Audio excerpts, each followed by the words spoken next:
Judas was one of the 12 handpicked by Christ. But we know that Judas always had an inclination towards sin. We know that he had his hands in the money bag. Scripture reveals all of this. We also know that the Lord loved him deeply. He didn't love him any less.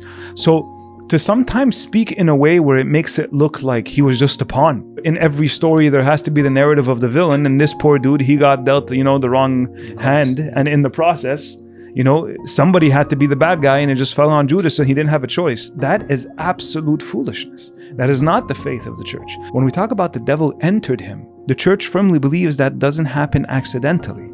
There has to be an openness and a willingness and even an invitation for people to be possessed. This is not a matter of he was predetermined to fail and because God needed someone to betray him. But I'll let Father speak to that. Judas was not predestined to this in any way whatsoever. We have to remember that the Pharisees themselves, independently from Judas, they were already wanting to arrest Christ and to kill him. But Judas chose with his own free will to do so, and God foreknew this. So was it part of a plan, as if God wrote down the plan and Judas is going to do this?